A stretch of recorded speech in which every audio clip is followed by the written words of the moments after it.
How do we find balance between a healthy ego and healthy coexistence with others? On one hand, when we're driven by self-interest, it seems to be inherently contradicting the idea of cooperation with others. So even though we could cooperate, but still, the self-interest drives us. This is the second part of a new two-part course, The Selfless Ego. What's mine is yours. Please join me. Last week we discussed why not be selfish. Today we shall discuss the powerful symbiosis and synergy created, not just by compromising, by actually complementing each other and becoming greater in the process.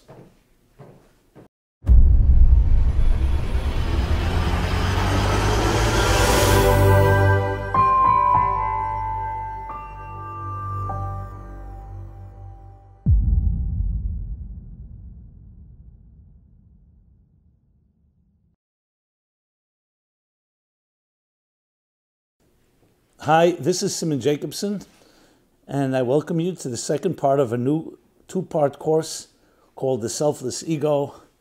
In this second part, what's mine is yours. This program is dedicated in honor of Emmanuel ben Yitzchak Halevi and Gittel bas Yitzchak HaKohen.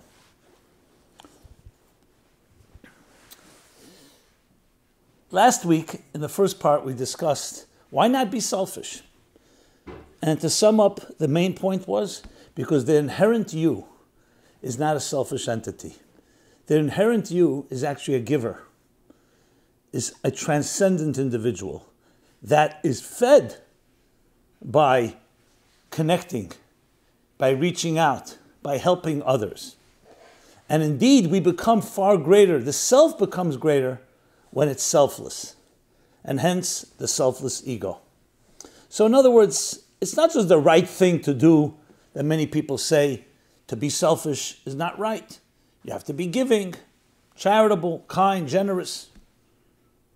It's not all about you. It's the right thing to do, especially if you're blessed with different gifts.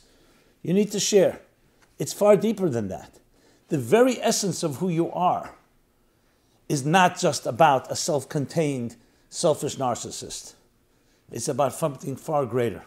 And we see that in nature. We see that in our human body.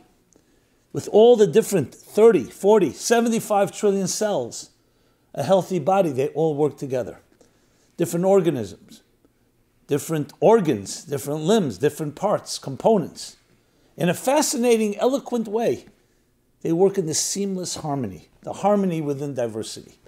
And frankly, everything of beauty is that beautiful music, beautiful art is not one-dimensional. It has many different components that if you separated them, you wouldn't even know that they could work together. And then you see them come together. Wow. Nature. Whether it's photosynthesis, whether it's the way cross-pollination of bees pollinating and how the cooperation, but more than cooperation, the word synchronicity, harmony is just simply amazing. We human beings, because of our free will, we can choose to either work that way or not to, unfortunately. And that's where destruction comes into play. So we made the case, and it was very clear how selfishness is not going to let you be the best you can be. So the irony is, selflessness is actually the most selfish thing you can do. Today, in part 2, titled, What's Mine is Yours, we're going to discuss and take this to the next level of really appreciating how our interaction makes each of us greater and richer and how we can actually implement it in our lives. I think a good place to begin is a fascinating Mishnah. A Mishnah is a section in the Talmud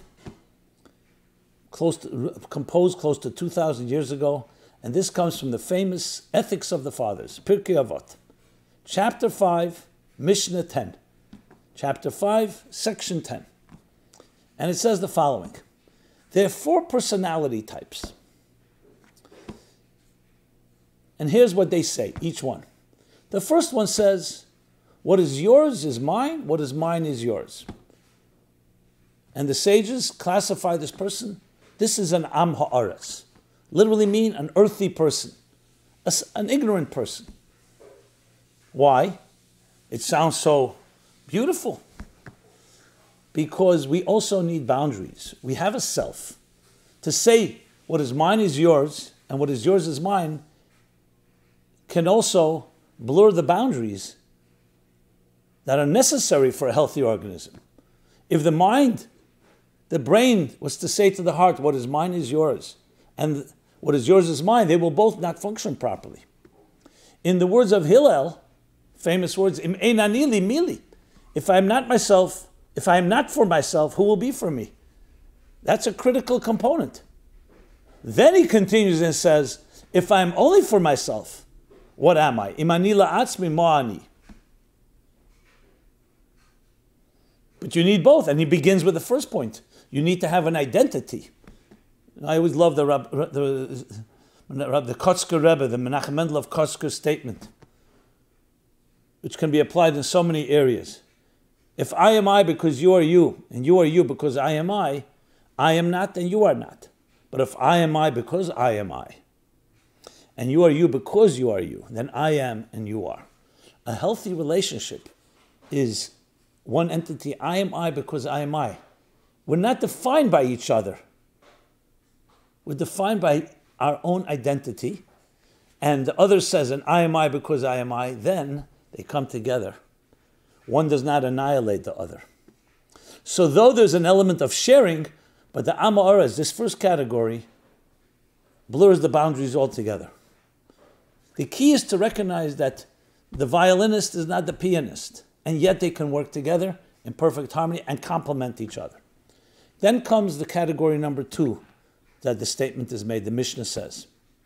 The person who says, what is mine, what is yours. And this is classified as a person called Midah Beinanis, the average person. Meaning it's not a positive, it's not a negative. But then, in the usual way, it's never simple. The plot thickens. V'yesh Aimrim, there's another opinion. Zui Midas Dom. This is a sodomite personality. In Sodom, that's what they said. I don't need you, you don't need me. Let's keep apart from each other. Eliminating the whole concept of coordination and cooperation and coexistence and supporting each other and synergizing and cross-pollinating. Goes against the very nature of all of existence. So why is the first opinion say it's only average? Because on the surface level, if you don't dig deeper, you could say, you know what, live and let live. But when you dig deeper, you realize it's undermining the most important element that follows individuality and individual identity, and that is that no, it's not what mine is mine and yours is yours. Everything gets destroyed then. There's no commerce, there's no negotiation, there's no interaction, there's no cooperation, there's no creating something greater than the sum of the parts. Think about a relationship that's what's mine is mine and what's yours is yours. So in the contrast to the first personality was the opposite. What's yours is mine, what's mine is yours. Here it goes the other way, what's mine is mine, what's yours is yours. That's digging deeper is a negative because it undermines the very nature of the coordination necessary for all life to exist. Then comes the third personality that says, what is yours and what is mine is yours. The title of this second part of the course. This is called a chassid, a righteous person, not even a tzaddik. A tzaddik is a righteous person. A chassid is more than a righteous, goes beyond the letter of the law. Chassid. Because he's not losing his identity. This is coming from strength. It's recognizing what's yours is yours, and I respect that. But know that I have the strength and the ability to also give and feel that what is mine is also yours. In contrast to the first personality that loses all boundaries, here they're coming from strength, not from weakness. And then finally, the fourth personality. the bottom of the rung in a way.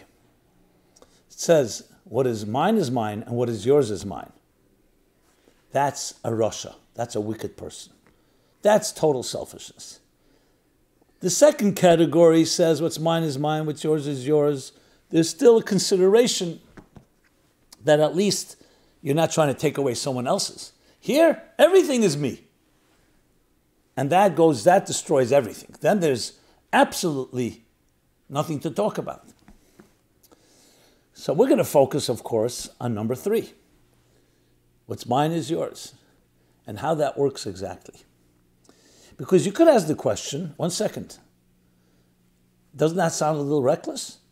I understand you're charitable, you're giving, but don't you have an identity of your own? Why are you compromising that? You respect someone else, but you have to also respect yourself. But the truth is, because the chassid recognizes this, I said righteous is the word for tzaddik, but it can go beyond the letter of the law. The one who goes even beyond righteous appreciates that the self itself, the very self of an individual, is not their own. It belongs to God. It belongs to the whole. It belongs to the reality and truth of existence. That's really the statement. And that's why he's called a chassid, because he understands the deeper story. So what is this deeper story? Let's go back to a simple example. You ever see the end of a film, you'll see all the credits. It's always amazing. Hundreds and hundreds of credits. Besides the producers and executive producers, the director, the actors. You have the cinematographers, you have the film production, you have the art, the design, the music, the sound. Academy Awards, they give awards for many of these categories. But it's literally hundreds of names. And you always ask yourself, 1 second, why didn't their egos clash? And then you find out very often they did. But many of them destroys the project, and in many cases, it doesn't destroy the project. I would say probably the majority of projects fall apart because of the clashes of ego and power and control. Not only ego, everyone thinks, I know the best way, and they can't cooperate. But when you do see a film produce the final product, even though there still may be bad blood by some, but at least you give it credit, wow. And it couldn't have been done by one person. The same as in any situation I mentioned before, art and music. These are all beautiful products, beautiful creations that required many different details. And there's something about that combination, the harmony of the details, that is what we call beauty. The color blue, as beautiful as it is, or red, or green, or any other color, you don't call it beauty, it's a nice color. One musical note can be a nice note, but you keep playing it, it's monotonous. Beauty is when you take many different notes, many different colors, and you combine them in that perfect way, that seamless way, you say, oh, that's beautiful. A beautiful face. Is it the nose, the eyes, the ear, the mouth, the complexion, the forehead, the temple, the cheeks? It's a combination. Their studies have been done, what we call a beautiful face.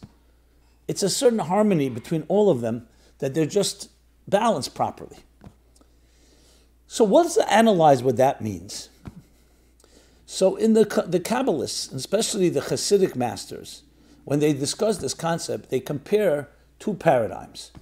Say 2, you can call them alter egos if you wish. In the Kabbalistic terminology, it's called toihu and tikkun. Literally chaos and repair. Chaos and order. Now, what does chaos mean? Today there's chaos theory, but chaos means that you have many different components, but they haven't yet found that formula for balance, cooperation, and what we'll call interconnectivity. Think of, unfortunately, God forbid, an unhealthy organism. We have different forces that they fight with each other for resources. The immune system turns on itself. And similar type of concepts. So in this world of Tayu, what you have is all the components are there. You have the cognitive, you have the emotional, you have the behavioral, you have the difference, you have love, you have discipline, restraint, you have other elements, but they're not perfectly coordinated to the point that they suffer from 2 problems. 1, they don't leave space for one another. They're too self-contained. And second, they don't interact with each other properly. Now, of course, you need to deal with the first problem before you get to the second one. If like you have two people, let's just use an example. When I do mediation, especially spouse, marriage, counseling, and so on, there are some situations where this couple do not want to come together. They don't want to sit at the same table. They don't want to look at each other. So not only, forget about cooperating, they're not even leaving room for one another.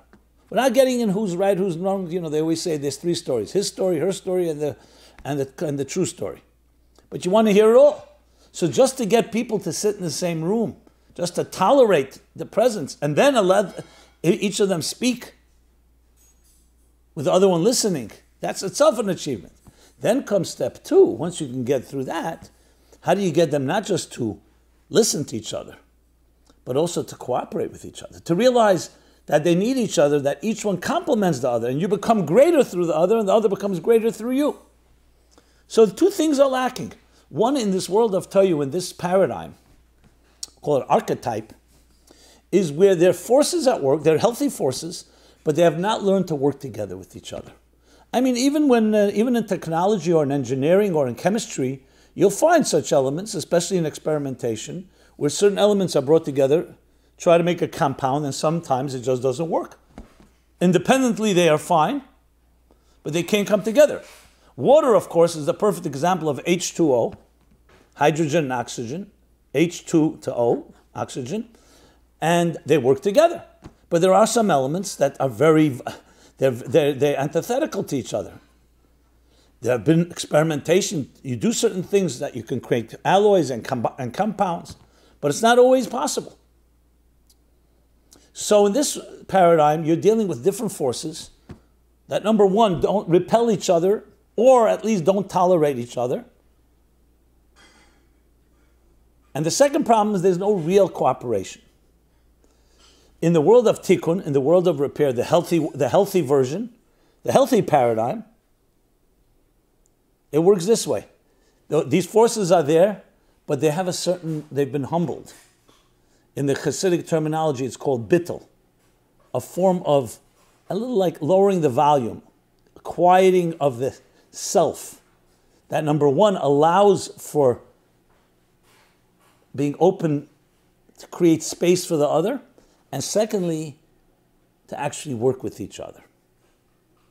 You can identify any given situation, any argument, any quarrel, and whether it's between human beings, whether it's between spouses, between family members, between community members, or between nations and empires.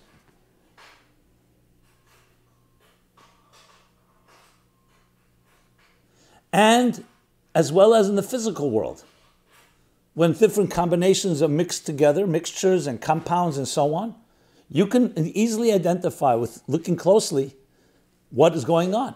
Why is it not working? And you immediately see that you have forces at work that are not able to either tolerate each other, or they actually repel each other, and definitely don't know how to work together.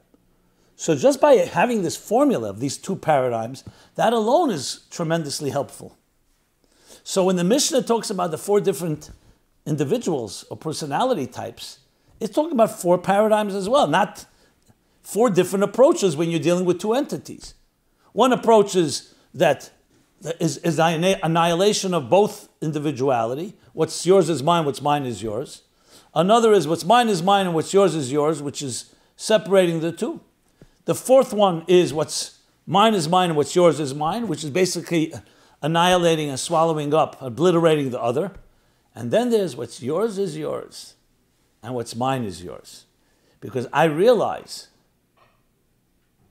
that I am not a self-contained entity. I actually belong to the whole, to the harmony of it all. And I'm submitting to that.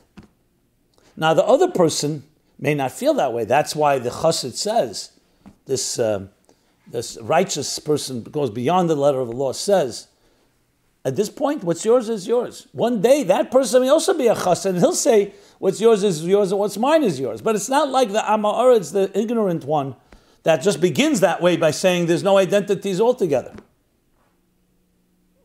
Because it's the appreciation of both the individual and the harmony. The other three personalities don't have that, each in their own way, the problem. And that's why it does fall apart. In the world of Tayu, the Kabbalistic paradigm, what do they call it? Shvirat HaKelim. The containers shatter. They break because they can't cooperate with each other. They can't tolerate each other. So they ultimately go to war. Not physical war, but metaphorically speaking, it falls apart. Like any project would fall apart where you have many strong talents, great talents, but they can't work together with each other. Either the problem is that there's no space, they repel or cannot tolerate one another, or they can't cooperate with each other. So the key operative word to change that is to recognize, humbly recognize, that we are part of something far greater, and that does not make us less, that makes us stronger. So it's not about just figuring out a trick, like let's go back to Hollywood. Okay, here are a bunch of egos, but since self-interest drives them, whether it's money, whether it's success, whether it's a successful project, so they choose to somewhat allow themselves to work with others. Have they actually really become one family? In most cases not. Sometimes that happens, which is beautiful. But there, you can say it for practical purposes, mutual interest, mutual self-interest has caused this cooperation.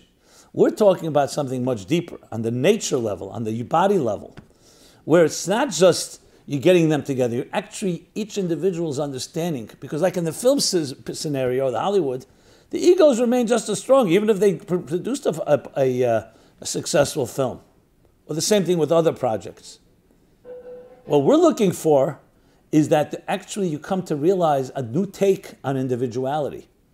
That individuality is absolutely necessary, but not because of your ego, because of insecurity, or because you need to hold on to your turf, because someone else may take it from you, so you need to fight for yourself, but because the very essence of truth and reality wants individuality. And this introduces a topic that one of the great Kabbalists, and cited by many others, states, talking about the Ein Sof, the divine infinite.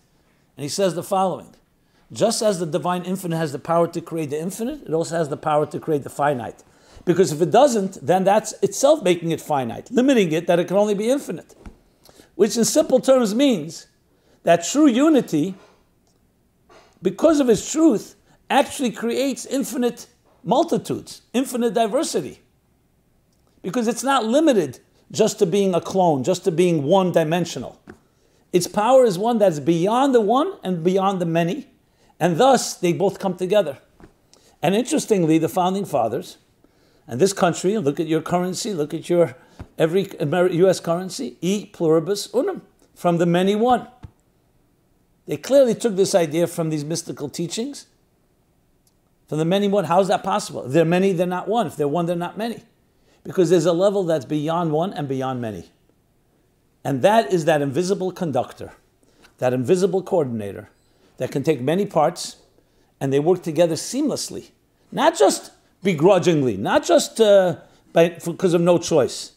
Because there's a force that's beyond the individual and beyond the many. And that's what brings them together. So how do we open ourselves up to that? We have to get out of our delusional ego that thinks I am just me. And at best, I will allow others into my life because it complements me, and some way I will benefit. You know. And that can manifest in three different personality types, have we said. You know, there are some people who will work with someone else, but it's all about me. It's just the me is served by you for the time being. You know, the classic joke, two guys go camping, middle of the night, one of them wakes up, he hears rustling, he looks outside, there's a big bear. A bear? Who? He wakes up his friend, he says, we got to get out of here. And while he's doing so, he's tying his shoelaces on his sneakers. His friend says to him, why are you tying your shoelaces? You think you can outrun the bear? He says, no. All I have to do is outrun you. Many people will resonate this type of approach. But you know what? In the name of intelligence and coexistence, we need each other. But that's a tolerance thing at best. It's because we haven't reached stage 3. We've reached that my individuality at least understands I need to work with you. So it's not completely like the fourth category of the person says mine is mine, yours is mine. that's all about me, at least it's masquerading, or more so, actually giving someone something because you get something in return.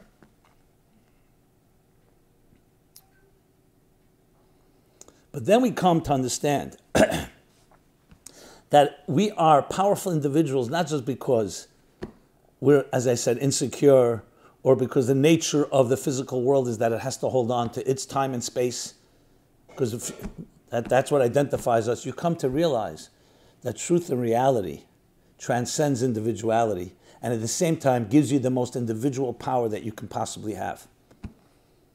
So the irony is that the individuality itself is coming from a place that's beyond the individual, but even beyond the many, not just the public good, the common good.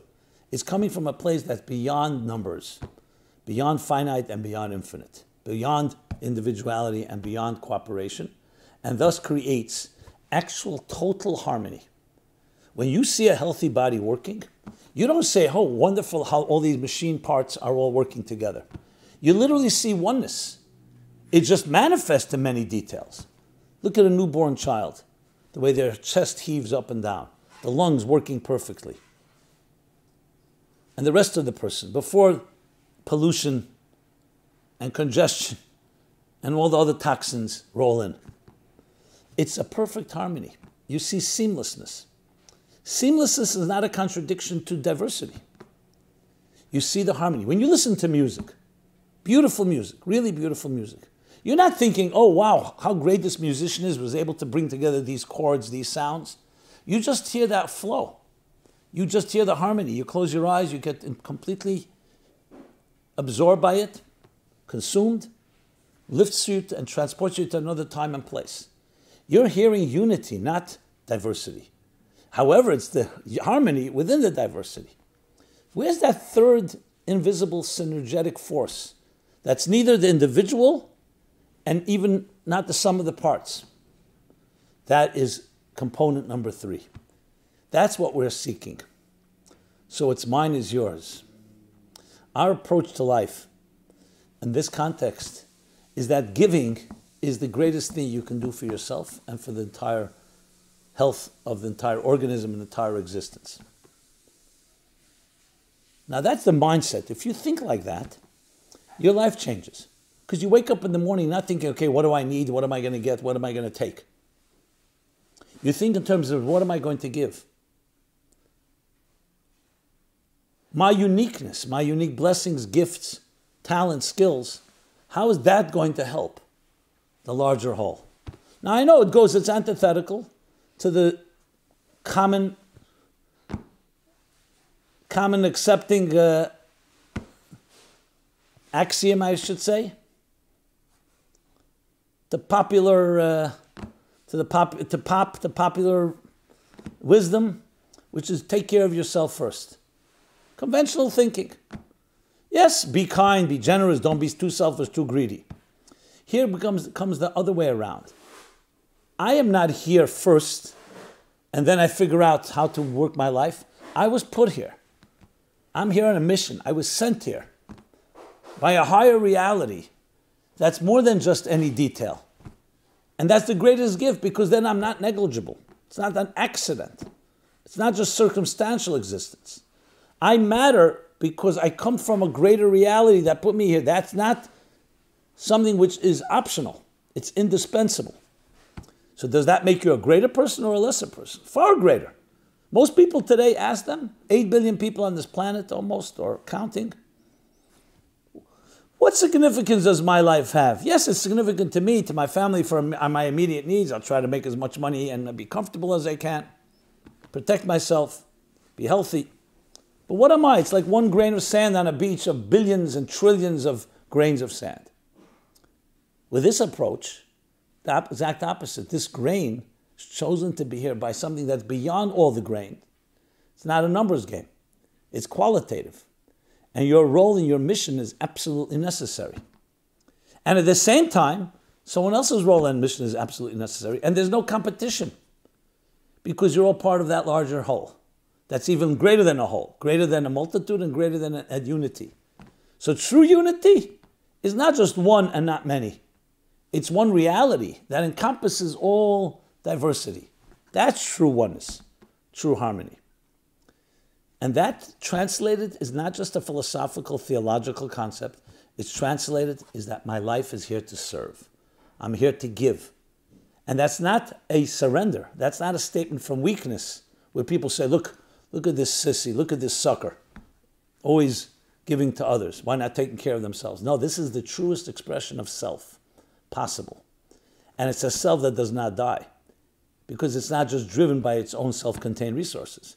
It's driven by a higher, greater narrative, by a larger picture. Imagine having a life like that where you're so confident and so secure that you can say what's mine is yours. I was blessed with knowledge. It's yours. It's not mine.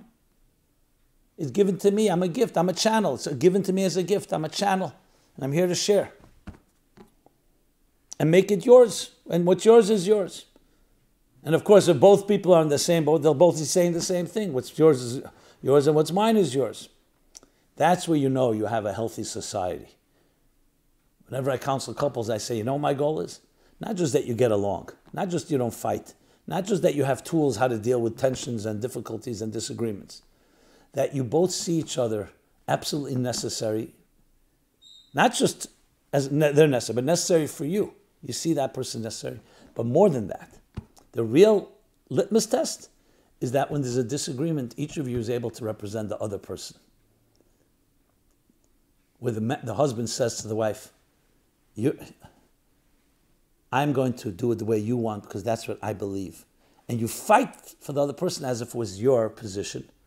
And imagine the other spouse, the wife, doing exactly the same. That's what you want. That they reverse roles. That the position that one had, instead of digging in, on the contrary, the other person says, yes, your position makes total sense to me. And the other one says that to the other. And that's not like the Amar is the first category, what's mine is yours, what's yours is mine. It's coming from the strength that what's yours is yours and what's mine is yours. It's completely doable. I have seen it in action. So it's a mindset, it's a heart set, it's a soul set. But then it's translated in simple things.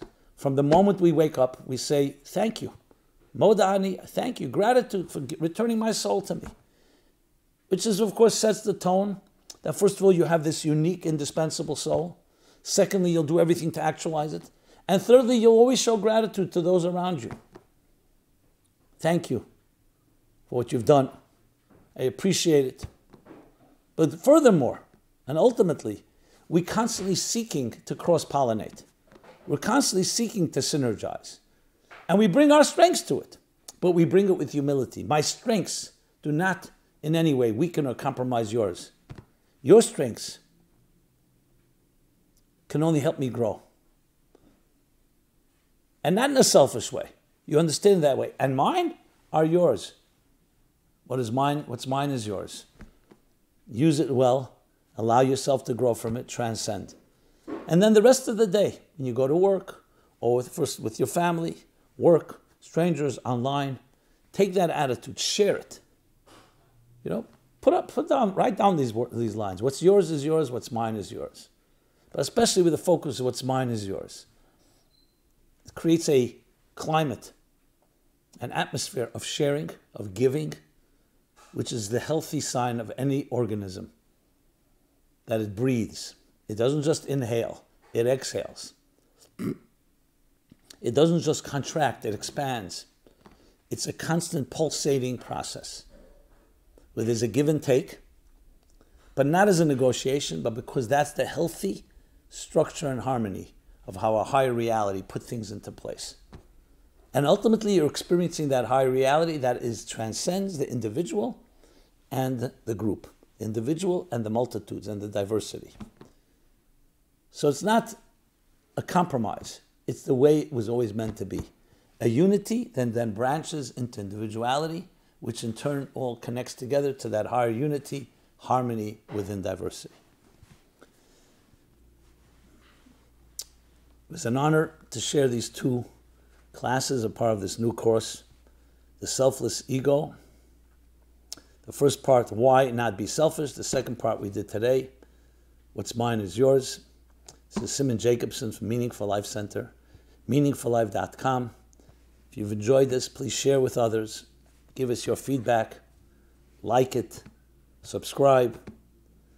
And above all, we'd love to hear suggestions and thoughts and ideas for further programs.